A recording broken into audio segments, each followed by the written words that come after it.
New ban list, Pogchamp, new ban list, Pogchamp. Okay, there's no new cards, but there are a whole bunch of ban lists I want to talk about. This is the single new card. It's called Infernal Punisher, and it's got that awful Infernal card and a water dragon on it. Activate one of these effects, either add a water dinosaur monster from your deck to your hand, then if your opponent controls a monster, you can special summon the added monster, or tribute a monster, special summon a level 6 or higher fire monster from your hand, deck, or graveyard, but its effects are negated unless it is a fiend monster. Cool. I don't know why they're printing this. Were there people who were like, I need my Infernal. I need my Water Dragon Searcher. I guess maybe it gets Deuterion? I don't know. Anime reference. I mean, for sure. Yeah. Okay. First up, let's talk about the official card game July 1st, 2025 limit regulations. Maxi. No, not Maxi. Okay. Appaloosa Bow of the Goddess has been banned. Paradise Smasher has been banned. Anti-Spell Fragrance to 1. Wandering Griffin Rider and Nightmare Goblin to 1 from 0. Sprite Jet and Mask Change 2 down to 2. And then Unlims are just a bunch of cards that don't do anything. This rocks. So, first and foremost, I really like the philosophy behind this ban list. Obviously, Appaloosa is like the last piece of generic negation available in the extra deck, and it's frustrating to see that both the OCG and the TCG have rightfully understood that that's not something decks should be able to do willy-nilly. Master Duel's playing a little bit of catch-up, but it will get there eventually, mark my words. Paradise Smasher might seem a little weird to you here, but there's a significant amount of decks that can theoretically play this card. Obviously, it's a 5, so in the OCG, all their rampant 5 decks are a consideration, but it's still playable in things like Memento, where it's quite strong at present in Master Duel. This is a card that I really like not seeing, so I appreciate that it is no longer around. In terms of limits, Anti-Spell Fragrance, why would you bring that to 1? I think it's fine at 0, but Wandering Griffin Rider could have been not banned forever, as could Nightmare Goblin. I was willing to eat my words on this one. I was totally wrong. It does not do anything in the modern era. Sprite Jet and Mask Change 2, it's really funny, were ever limited. Think about that. Mask Change 2, 2025, is finally being moved from 1 to 2. Wait, am I stupid about Anti-Spell Fragrance? I am, yes. It went from 3 to 1. Yeah, should be at 0. And then it unlimits a bunch of random stuff. So, originally, I was excited about this list. I was like, this is really cool. This is the type of list I wish we had in the TCG. And then I thought, you know what? It might actually be worth checking my blind spots on this one.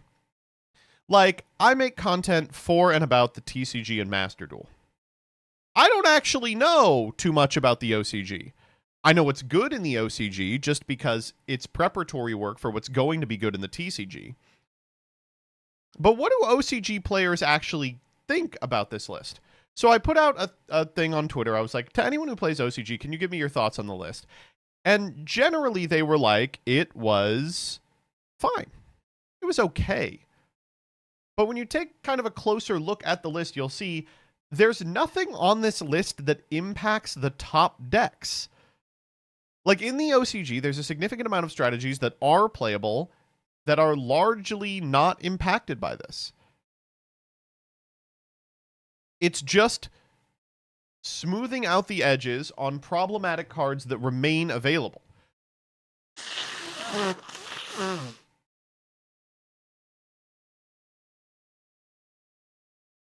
And I think that type of list is valuable if you think the current format is good on face.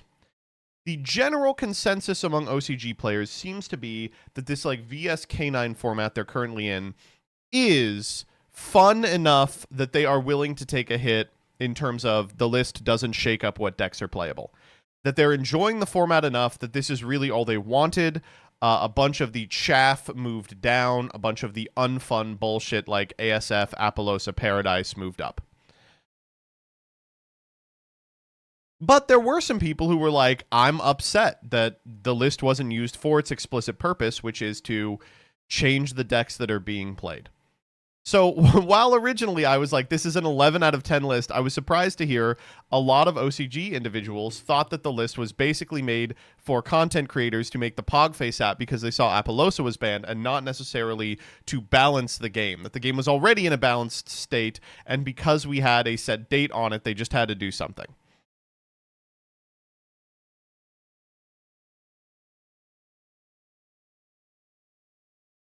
Yes, but Appoban is a net positive. I'll agree with that, and I think everyone would probably agree with that, but you know.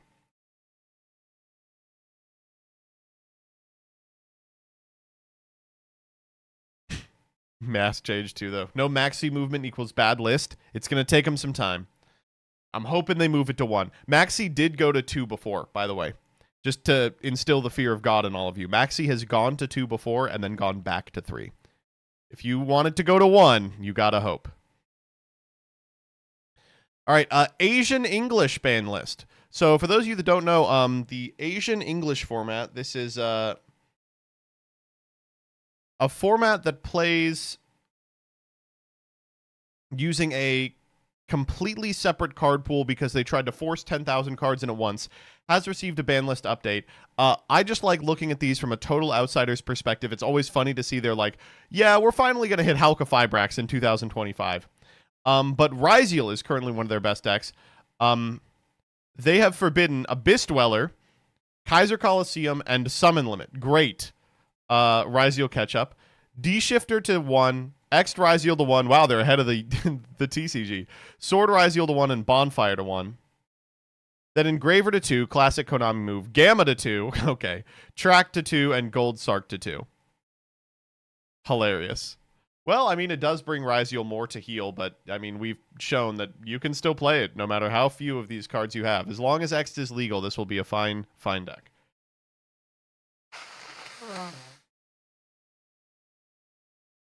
Next up, the Magic the Gathering ban list.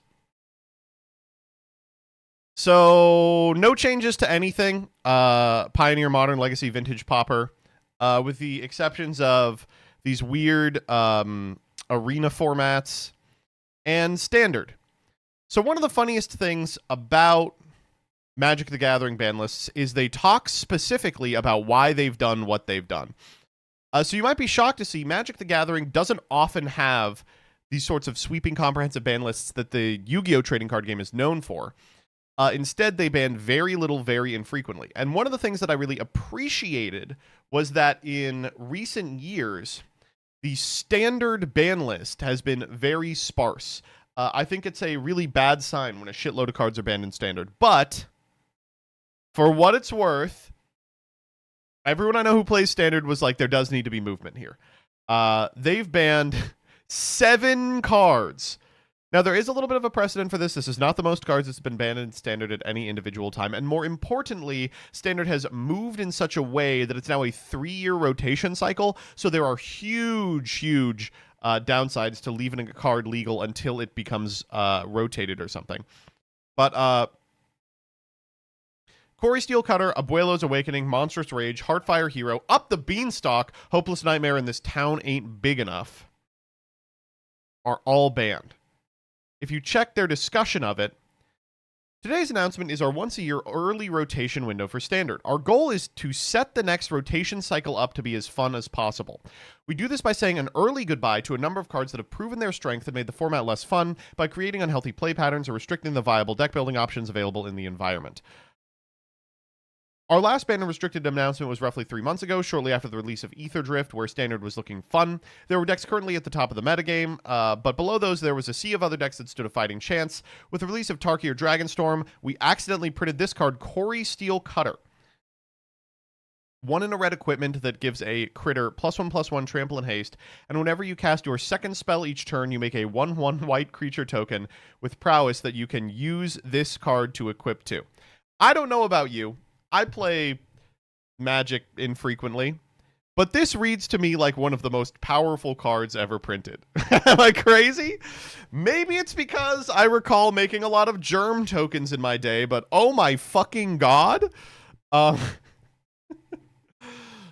Please explain. Sure, this is an infinite token generator that immediately suits the token up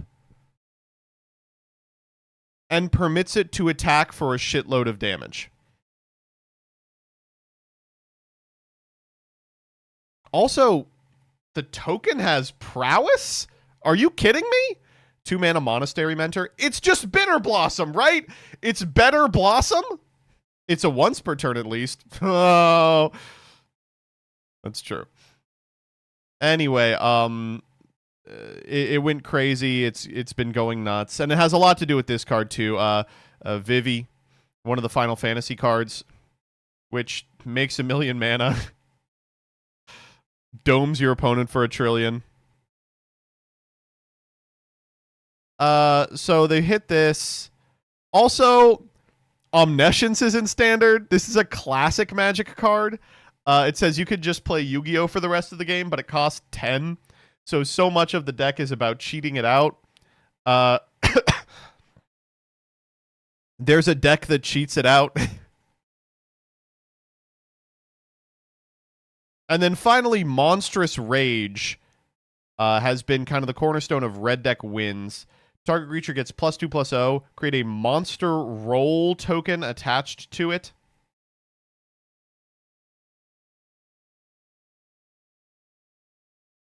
Gives it +3/+1 and trample. And some of that is permanent. Cool. That looks like red deck wins. I'm telling you, red deck wins always finds a way. I don't know. The discussion I've seen around this banned and restricted list is interesting for a couple of reasons. Firstly, there are some people who are upset that it is getting them out of the format.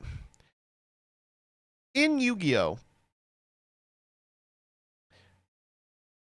Konami does a pretty good job, and this is the only time you're ever going to hear me say this, of banning decks in such a way that they are still technically legal.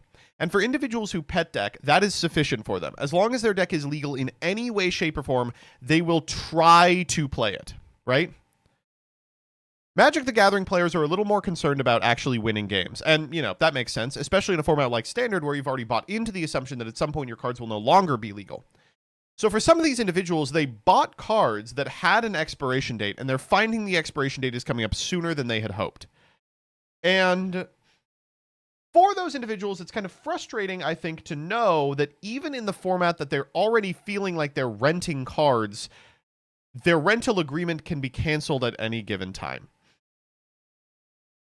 I've seen a lot of people talking about how they feel priced out of Standard, the format in which you are supposed to know when your deck is going to come due.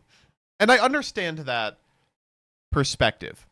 I think it's a perspective that we can't appreciate as effectively as Yu-Gi-Oh! Players because we deal with it all the fucking time. But I have seen people whining about it. It's a month before the rotation. This is not a big deal. Okay, I mean, yes, it is shortly before rotation, but every one of these cards has huge tack-on effects as to other decks and even archetypes that are no longer playable as a result of them getting gone, right?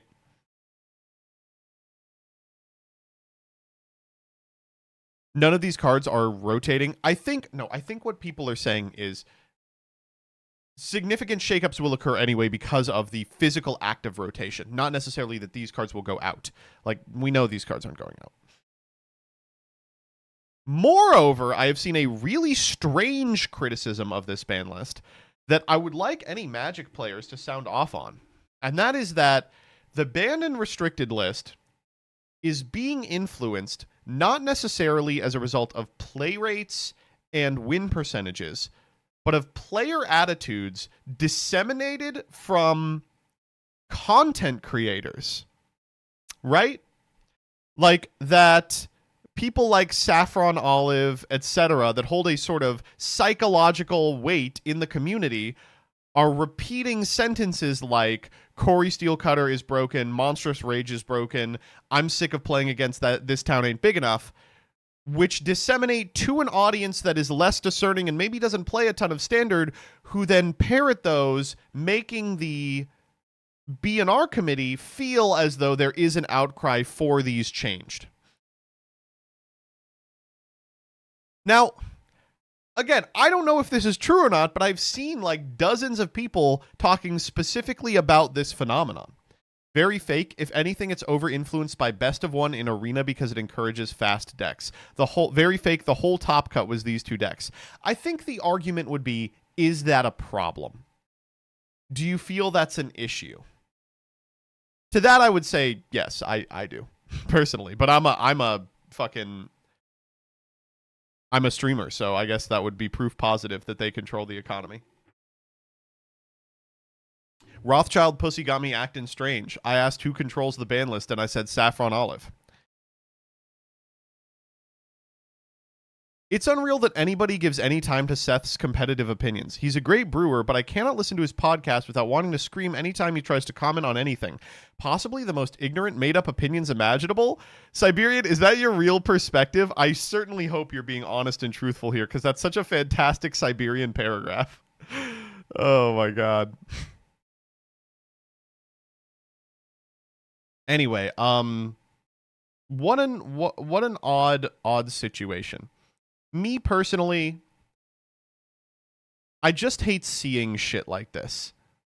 Irrespective of its impact on the format, irrespective of who wanted it banned and why, it is disheartening to look at a 9-card ban list in Standard. Like, I just didn't want there to be a Standard ban list, and for years there wasn't.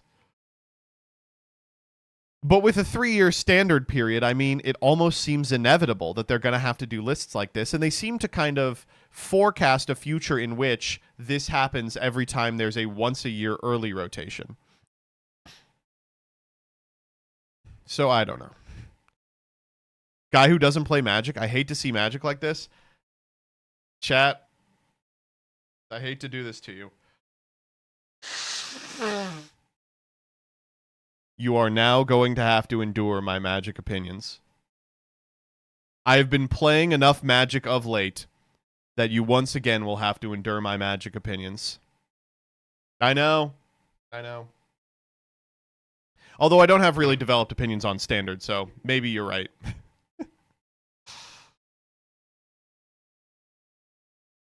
But you don't play Standard? Exactly, right. No. I don't know. I'd like to see how people feel about these.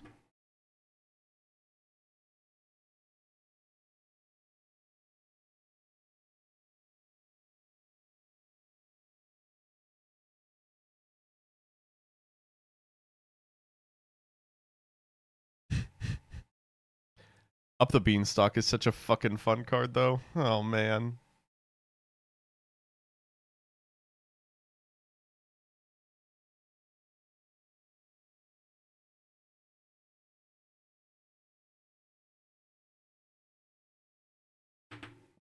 Is green the new blue? Yes. While we previously announced there would be no changes to Modern, we did want to check in on how we're viewing the current state. The last 6 months have had a massive shakeup, with several cards moving on and off the ban list, followed by the banning of Underworld Breach. In the time since, it wasn't clear how things were going to shake out, other than players believing Boros Energy was going to be the top dog. In some respects, this was true, and has remained true for the last few months. Players that assembled the deck to play in the RCQ season have had a pretty good time with it, and the deck has remained the most played archetype for the last few months. That said, its win rate and share of the metagame have been steadily coming down over time. Corey Steel Cutter and Kentramosa both supplanted existing decks in Modern, letting them flourish in the face of Guide of Souls and Ilk. Kentramos in particular has had some further exploration of the previously 2-color Orzhov Blink, now splashing blue for Frog and some sideboard tools. Also, people are playing Brutescale, a deck that's not good. Is this deck really good? Every time I see someone play this deck, I'm like, this can't be real, right? Oh my goodness. Every time I've played against it, maybe it's because I play permission decks, but I'm just like, sheesh, what a silly combo. Something you would see in like Pauper. It's not elegant in the way that I want combos to be.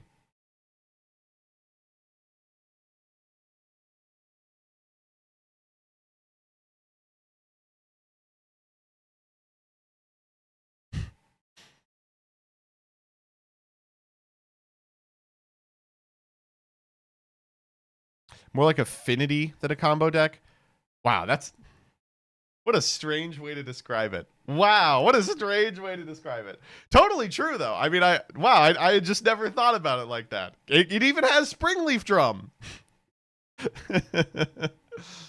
Yeah. I mean, I'll admit this card's fun. Why the Kentramos hate? I hate that fucking card. No, it's cool. It's just irritating. Ugh.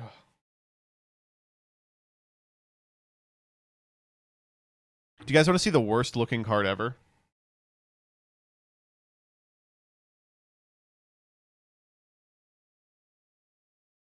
Look at how nice this card looks, right? Catcher most the new Dawn. Look at this fucking thing. What a beautiful card, right? Anyway, here's the piss rare.